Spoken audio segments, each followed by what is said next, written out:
Средний интервал движения автобуса в межпиковые часы по 7-му маршруту поселок Ракаим составляет порядка 30 минут. В ситуации, когда столбик термометра опускается до среднесуточных показателей в минус 25 градусов, такое времяпрепровождение на пятачке остановочного павильона превращается в экстремально опасное испытание. В штатном режиме организация пассажироперевозок в данном направлении осуществляется ресурсами 2 рейсовых автобусов в обычное время и с привлечением одной дополнительной единицы в часы пик. Суровые погодные прогнозы на первый месяц зимы заставили руководство Сибайского АТП изыскать меры по улучшению ситуации с общественным транспортом. Добавили еще одну единицу, уже вторую неделю, 10 дополнительных рейсов. Как-то разгрузить, чтобы в такие морозы не стояли довольно долго пассажиры на остановках.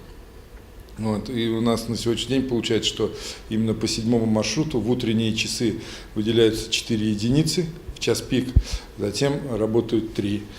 В такие морозы сходы случаются. Стараемся своевременно производить замену автобусов, резервные автобусы держим для выпуска на линию. В принципе, на сегодняшний день пока справляемся. Благодаря нововведениям интервал движения автобусов наиболее интенсивные часы составляет 15 минут. В межпиковое время прибытие транспорта на остановке происходит с периодичностью в те же 30 минут. Потому, планируя поездку в центр города, жителям периферийных районов имеет смысл точно сверяться с графиком движения общественного транспорта. Определенные изменения в штатном режиме работы предприятия намечены и на период новогодних праздников.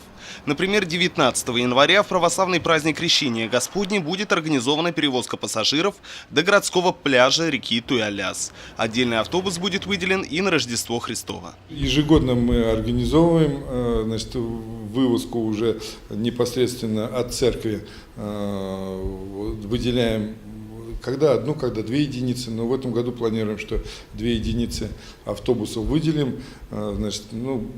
Предварительно так, один, по 5-му маршруту пойдет автобус, второй по 7-му маршруту или по 11-му определимся. Там уже кондуктора будут у пассажиров спрашивать, куда удобно довезти, чтобы в позднее время суток могли уже довезти. В период новогодних каникул организация городских пассажироперевозок будет осуществляться по упрощенному графику. Руководство предприятия рекомендует обращаться за дополнительной информацией в диспетчерскую службу по номеру телефона 20006. Ринат Музафаров, Али Кадыров, Любовь Карпова, телекомпания СТВ.